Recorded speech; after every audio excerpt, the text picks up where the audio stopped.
الضالين آمين.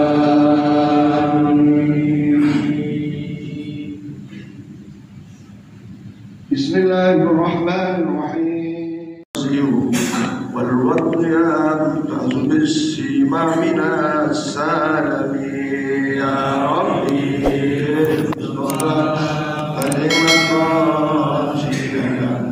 واغفر لنا مضايا واسع الكرم اللهم صل وسلم وبارك عليه وعلى آله. أعوذ بالله من الشيطان الرجيم. بسم الله الرحمن الرحيم. الحمد لله رب العالمين وبه نستعين على أمور الدنيا والدين والصلاة والسلام على أشرف الأنبياء والمرسلين سيدنا وحبيبنا وشفيعنا ومولانا محمد صلى الله عليه وسلم أجمعين. قال الله تعالى سبحانك لا علم لنا إلا ما علمتنا إنك أنت العليم الحكيم. رب اشرح لي صدري ويسر لي أمري واحلل عقدة من لساني يفقهوا قولي. أما بعد. Hadirin hadirat sebagaimana jamaah Masjid Darussalam, jamaah sholat subuh dan jamaah kuliah subuh, tiada hal yang patut kita panjatkan kepada Allah selain ucapan syukur. Alhamdulillah wa syukurillah, kita masih diberi panjang umur, masih diberi kesehatan, diberi kemampuan untuk istiqomah dalam melaksanakan berbagai amaliyah kebaikan, amal-amal soleh, amal-amal ibadah. Kita berharap mudah-mudahan amal-amal kebaikan ini senantiasa dapat kita laksanakan secara istiqomah sampai akhir hayat kita, dan mudah-mudahan amal-amal kita diterima oleh Allah Subhanahu wa Ta'ala, dosa-dosa kita mendapatkan maghfirah ampunannya, sehingga pada saat tiba kita menghadapnya insyaallah dalam keadaan husnul khatimah, mendapat syafaat dari Rasulullah Muhammad sallallahu alaihi wasallam dan mendapatkan balasan surganya. Amin ya rabbal alamin. Para jamaah sekalian, kita kembali hari ini, hari Ahad, tanggal 7. Begitu cepat waktu berlalu. Rasa-rasanya hari Ahad kemarin masih mengakhiri 2023. Sekarang sudah 1 minggu kita jalani 2024. Tentu saja tuntunan Rasulullah SAW kita diharapkan, dibimbing dalam hal perubahan waktu, pergantian tahun, adalah terus merenung untuk merenungkan perjalanan kehidupan kita. Insya Allah dengan merenung itu akan ketemu, akan bisa menilai di mana dalam perjalanan hidup kita ini yang lebih dominan kita jalani. Kebaikankah, amal-amal solehkah, atau sebaliknya amal-amal buruk atau kejelekan, atau sia-sia bahkan kita jalani dalam keseharian kita. Para jamaah sekalian, suatu ketika Rasulullah, ya bahasa kita, tidak ada yang nanya, tidak ada yang apa, beliau bersabda, sayati ala nasi zamanun qarrabal zaman wa qarrabal asqa. Wahai sahabat-sahabat, nanti tuh akan datang satu masa qarrabaz zaman, waktu begitu cepat berlalu, ya, waktu begitu ya cepat, rasanya cepat banget, ya. Disebutkan di situ adalah waktu setahun seperti sebulan, waktu sebulan seperti seminggu, waktu seminggu seperti 1 hari, 1 hari seperti 1 jam. Cepat rasa waktu itu berjalan. Kira-kira kita merasakan nggak Bu Pak sekarang? Ya, merasakan nggak? Baru jam maghrib dari Isya, belum ngapa-ngapain, baru jam zuhur sudah asar, belum ngapa-ngapain. Artinya belum ada sesuatu yang kita jadikan sarana kebaikan untuk bekal hidup di alam akhirat. Obrolnya misalnya gitu, belum ada, belum sholat, tahu-tahu sudah asar. Begitu asar baru jam olahraga, tahu-tahu sudah maghrib. Banyak di antara saudara-saudara kita begitu maghrib baru selesai olahraganya. Maghrib masih di lapangan, boro-boro mau siap-siap mau datang masjid maghrib, masih di lapangan tuh. Kok udah maghrib ya? Belum selesai nih olahraga atau apalah kira-kira. Terasa kan? Baru kemarin puasa, sekarang sudah Rabiul Akhir, bentar lagi Rajab, Syaban, Ramadan. Baru kemarin kue belum habis tuh, kue lebaran. Sekarang dia mau bikin kue lagi lebaran. Sehingga seakan waktu itu tidak dimanfaatkan oleh kita sebagai umat Muhammad sallallahu alaihi wasallam. Ya insya Allah bukan kita.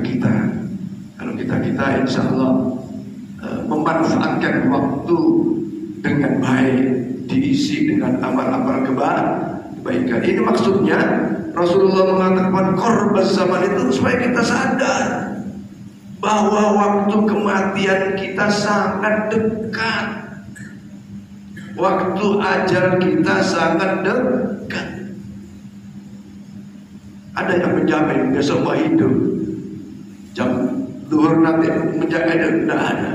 Kadang-kadang lagi olahraga meninggal, ya, lagi ke pasar tahu-tahu meninggal, lagi kerja meninggal, ada yang lagi sujud meninggal. Masya Allah, Allahumma ja'alna minhum.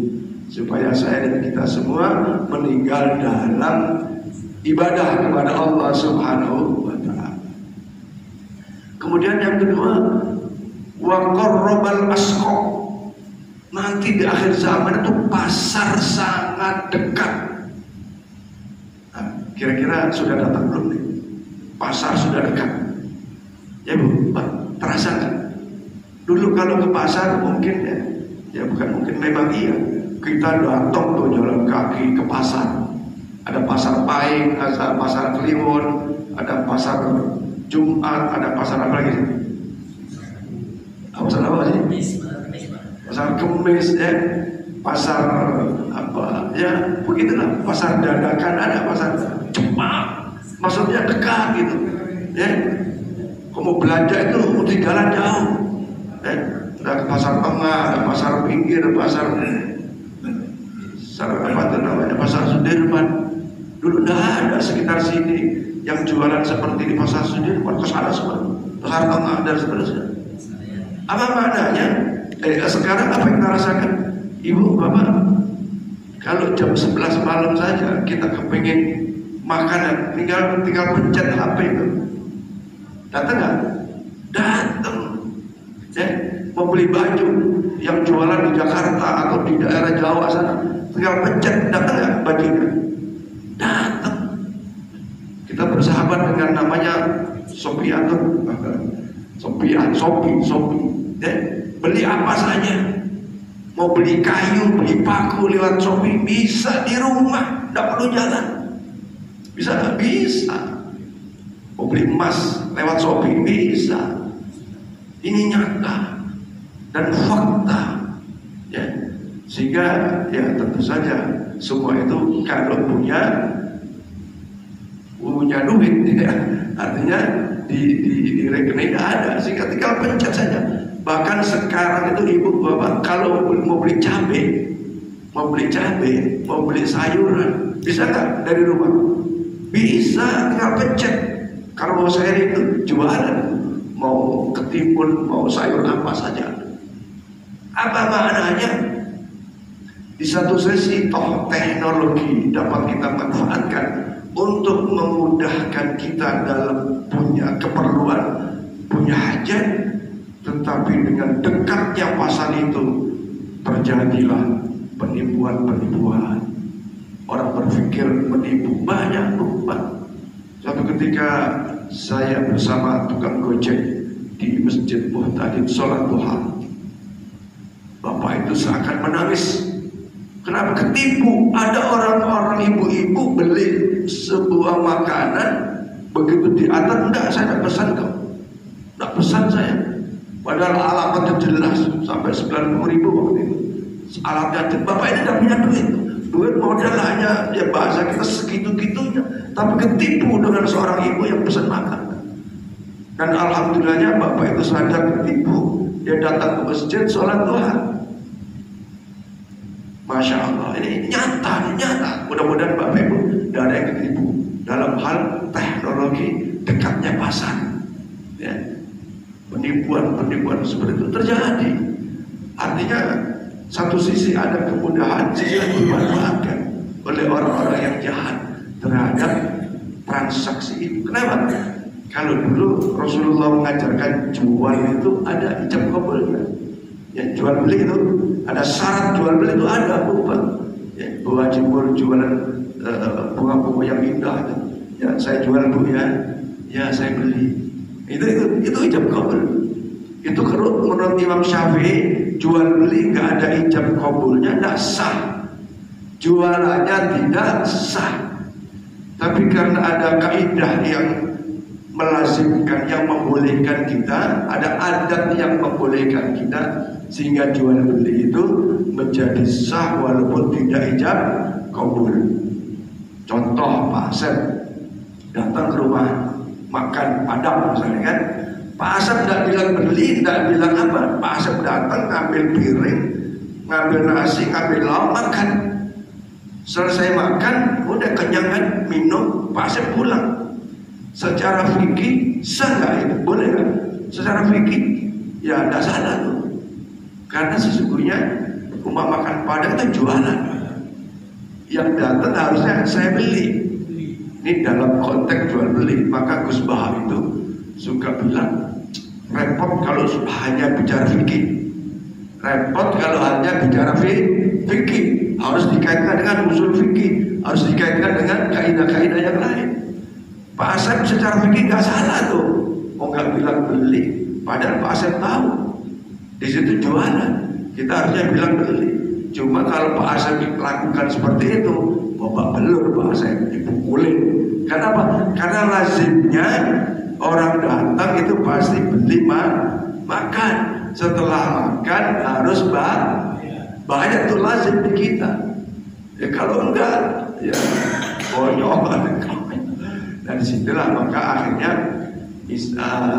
transaksi al-bai jual beli seperti itu, artinya tidak ijab kabul itu boleh saja. Yang penting apalagi yang kedua tuh, orang jual beli itu harus mukallaf, harus balik.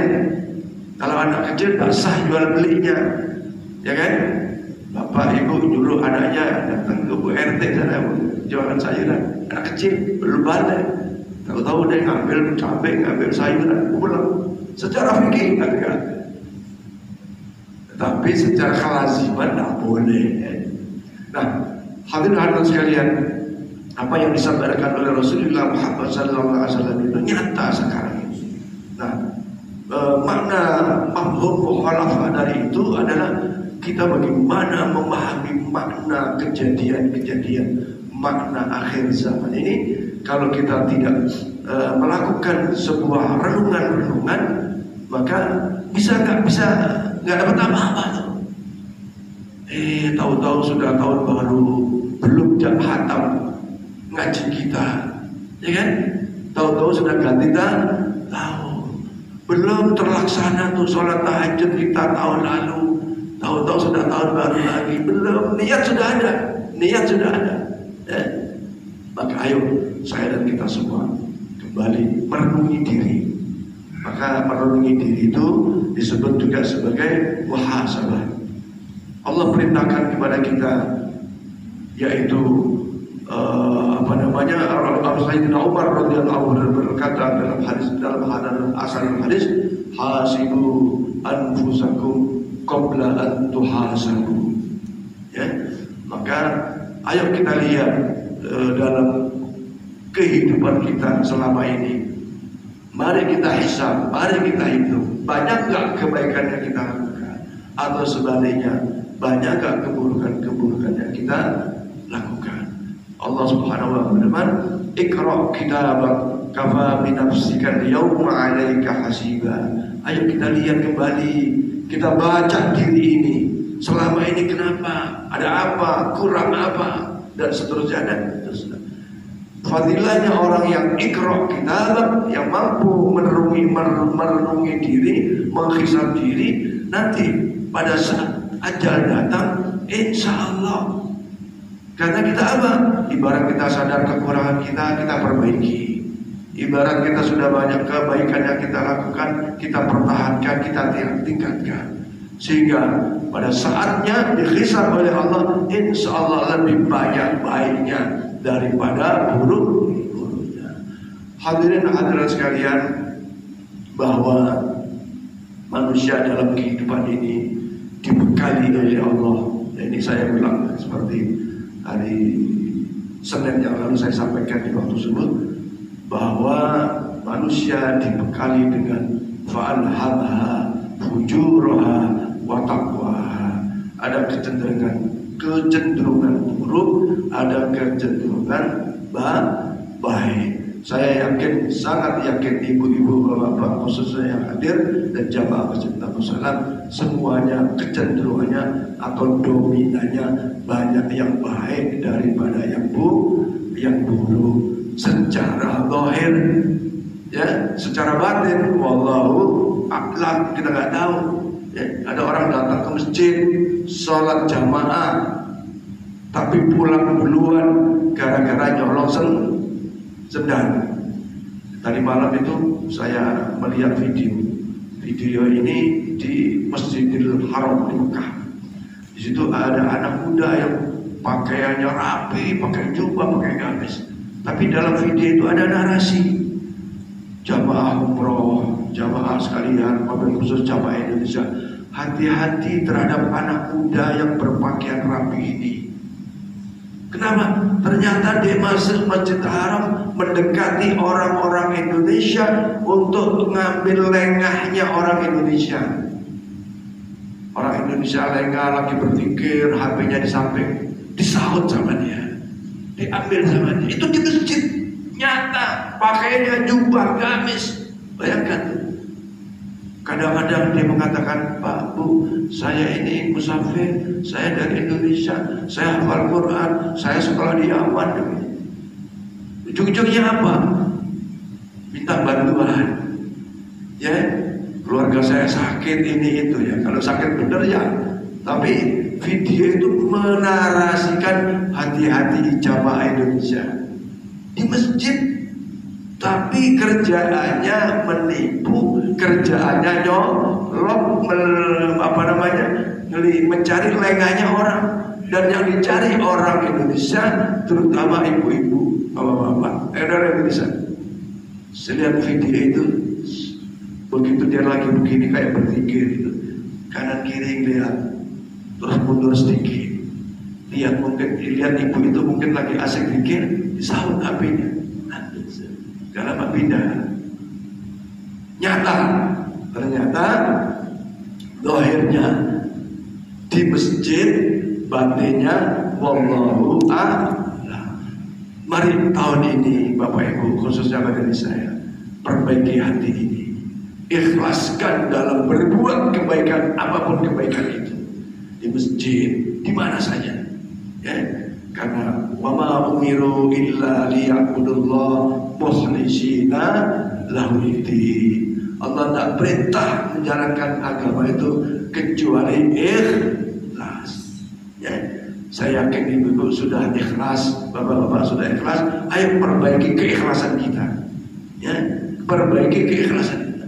Bukan percuma sih, tapi banyak hadis yang menyatakan bahwa walaupun sholatnya banyak, amalan ibadahnya banyak, sedekah banyak, tapi kalau hatinya tidak ikhlas, akhlaknya buruk, prasangka kepada orang tidak bagus, selalu suudzon, selalu menuduh yang tidak baik, ini menjadi rusak amal ibadah kita.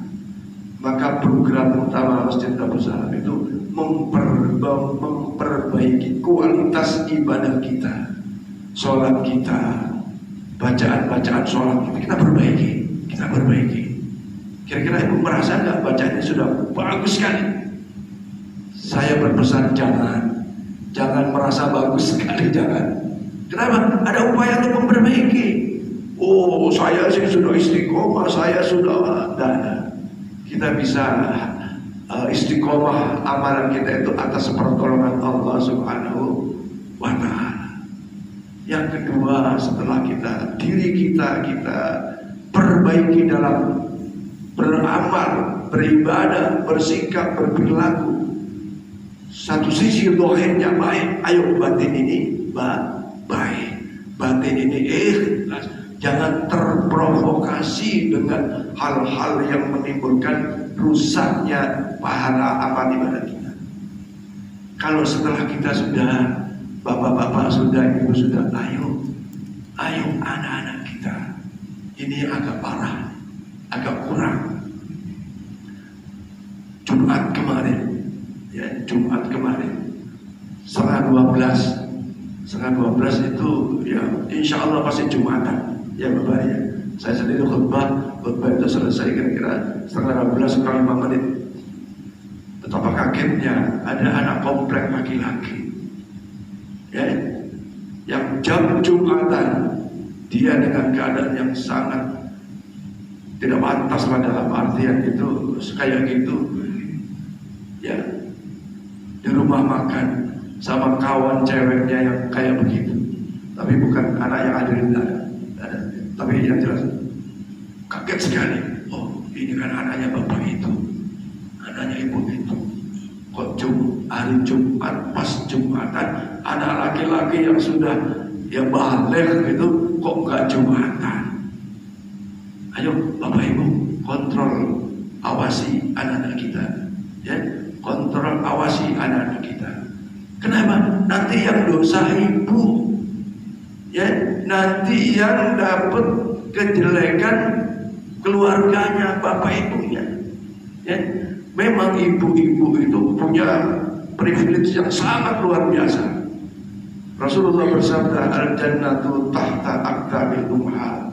Ibu-ibu itu atau surga itu di bawah telapak kaki ibu. Ibu yang mana?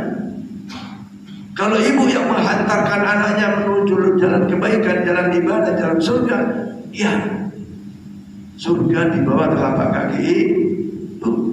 Tapi kalau ibu yang membiarkan anak-anaknya tidak pandai agama, maka Rasulullah bersabda, man jala ahlahu ya, barang siapa yang membodohkan anak-anaknya tentang agama, maka falahu nar jahannam, ia berat di api neraka jahanam. Naudzubillah, sumpah naudzubillah. Ayo kita lihat, jangan sampai ibu-ibu sudah, maaf ya, sekali lagi maaf, ini dalam rangka kualitas keluarga kita, karena kita diperintah oleh Allah, ku anfusakum wa ahlikum naro, jaga diri kita, jaga keluarga kita dari azab neraka. Ibu enak-enak nih kuliah subuh, dan ke masjid, jamaah salat subuh, anak kita nggak bangun. Bapak-bapak enak aja ke masjid, salat subuh, berjamaah, istri kita nggak bangun, nggak sholat, ibu, bapak biarin, dosa. Sesungguhnya ibu, anak punya hak, orang tua dan anak punya hak. Diriwayatkan dalam sebuah hadis yang sahih, sang bapak dimasukkan surganya oleh Allah Subhanahu wa Ta'ala karena amalnya, tapi sang anak berada di dalam neraka. Anak nuntut keadilan kepada Allah Subhanahu wa Ta'ala. Wahai Allah, aku masuk neraka ini gara-gara ibuku diam saja, tidak pernah ngajarin agama, sehingga aku nggak kenal Quran, nggak kenal sholat, nggak kenal surga, nggak kenal neraka. Aku dibiarin cuma dikasih duit dan makan. Akhirnya karena semua kan punya tanggung jawab, ibu bapak yang sudah enak-enak di surga diangkat, dikembalikan kepada neraka gara-gara tuntutan hak anak. Karena di dunia bapak ibu nggak ngajari anaknya jalan agama. Dan sebaliknya ada riwayat yang sahih, anak sudah masuk surga tapi ibunya masuk neraka, nuntut pada Allah, ya Allah, ya, anakku itu kira-kira gimana kan? Kalau di dalam dialog sufiya itu, Allah itu bisa dialog dengan hambanya yang tertentu. Ya Allah pernah dialog dengan Nabi Musa alaihissalam, Allah dialog dengan para malaikat-malaikat. Ya. Ada dialog yang lucu. Ketika Nabi Allah Ibrahim alaihissalam didatangi malaikat malaikat Israfil, malaikat pencabut nyawa. Wahai Ibrahim, aku ditugaskan oleh Allah untuk mencabut rohmu, untuk mematikanmu. Bagaimana pendapatmu wahai Ibrahim? Kata malaikat Israfil, Nabi Ibrahim bilang, malaikat, kamu itu salah alamat. Salah alamat, kenapa? Mau seorang yang mencintaiku kok membunuhku? Tidak mungkin. Itu tidak mungkin. Orang yang cinta kepada sesuatu, tidak mungkin orang itu akan menyakitinya, mematikannya. Balik lagi ke Allah. Lapor kepada Allah. Ibrahim tidak mau begitu. Begitu malaikat Israel balik menghadap Allah, ya Allah, Nabi Allah yang tidak mau nih dicabut rohnya. Dia bilang begini, mau seorang yang dikasih kau mematikannya. Oh malaikat, kata Allah, bilang sama Ibrahim, mau seorang yang dicintai, orang yang mencintai sesuatu gak mau ketemu kepada orang yang dicintainya. Akhirnya kembali ke Ibrahim dan menyampaikan pesan Allah. Akhirnya Nabi Ibrahim menerima bahwa itu sudah takdirnya, dicabut rohnya, dan akhirnya ya meninggal dulu. Artinya apa? Begitu kalau kita mengadu kepada Allah Subhanahu wa taala, nanti Allah akan kasih isyarat-isyarat kepada kita tentang sesuatu. Misalnya kita bercurhat, ya Allah, kenapa anakku, kenapa ini, kenapa itu, kenapa ini, aku butuh ini, aku ingin ini, ingin itu. Mengadu kepada Allah Subhanahu wa ta'ala. Nah, jadi para jamaah sekalian, ayo kita lihat kembali amaliyah ibadah kita. Mari secara kualitas kita tingkatkan. Ya. Alhamdulillah Allah beri kekuatan kita istiqomah di masjid, tapi mari kita secara keikhlasan, ya, secara niat kita perbaiki kembali supaya amal kita. Dan yang kedua, jangan hanya diri kita, tapi bagaimana anak-anak kita, bahkan kepada cucu-cucu kita. Waktu begitu cepat berlalu, begitu cepat berlalu. Akhirnya seperti tadi, belum sholat zuhur sudah asar, belum sholat asar sudah maghrib. Mari kita gunakan. Alhamdulillah Allah berikan kesempatan kita hidup di tahun 2024 ini. Tentu saja maksudnya agar kita dapat menambah bekal kita menghadap Allah Subhanahu wa taala. Di satu sisi memperbanyak kebaikan, mempertahankan kebaikan, sisi lain ayo kita kurangi hal-hal yang tidak baik di dalam kehidupan ini. Nah, yang kedua para jamaah sekalian, bagaimanapun kita ini berkah. Ya. Kalau bapak ibu barokah hidupnya akan netes kepada anak-anaknya, akan berpengaruh kepada keluarganya. Nah, barokah itu kata Rasulullah, al-barakatu khairum muzayyadah. Satu keadaan yang baik dan kebaikan itu terus menerus bertambah. Nah, di antara upaya kita untuk memperoleh keberkahan, yang pertama, mari lebih dekat kepada Allah Subhanahu wa taala. Karena sesungguhnya pemilik keberkahan adalah Allah Subhanahu wa taala. Di tengah kesibukan kita, jangan lupa kewajiban kita. Ya, di tengah apapun lah keadaan kita, tetap sholat, tetap punya nilai ibadah kegiatan kita. Ya, maka itu lebih dekat. Dan ada yang lebih dekat lagi itu yang saya ingin sampaikan Bapak Ibu sekalian. kita mengucapkan la ilaha illallah, la ilaha illallah. Itu hati ini harus mengatakan bahwa tidak ada zat yang wajib disembah kecuali Allah, tiada Tuhan selain Allah, tiada zat yang wajib disembah kecuali Allah. Semua segala sesuatu diciptakan oleh Allah, hidup dan mati kita hanya untuk Allah. Itu bisa. Jadi tidak lisan, ya. Bahasa kita ibadahnya tidak lisan. Subhanallah, subhanallah, subhanallah. Ayo kita artikan kalimat itu dengan arti yang Masya Allah, Maha Suci Engkau ya Allah. Semua ciptaanmu tidak ada yang sia-sia. Semua ciptaanmu sempurna, tidak ada kekurangan sedikit apapun. Semua takdir wahid kita kembangkan itu dalam hati. Allahu Akbar, Allahu Akbar. Kita suka berwirid gitu. Tapi ayo jangan lisan saja wirid, tapi hatinya berwirid. Yang maha besar hanya Allah. Allah berkuasa atas segala sesuatu. Allah mampu mematikan apapun yang hidup di alam dunia ini. Mau pepohonan, mau manusia, mau hewan, apa saja.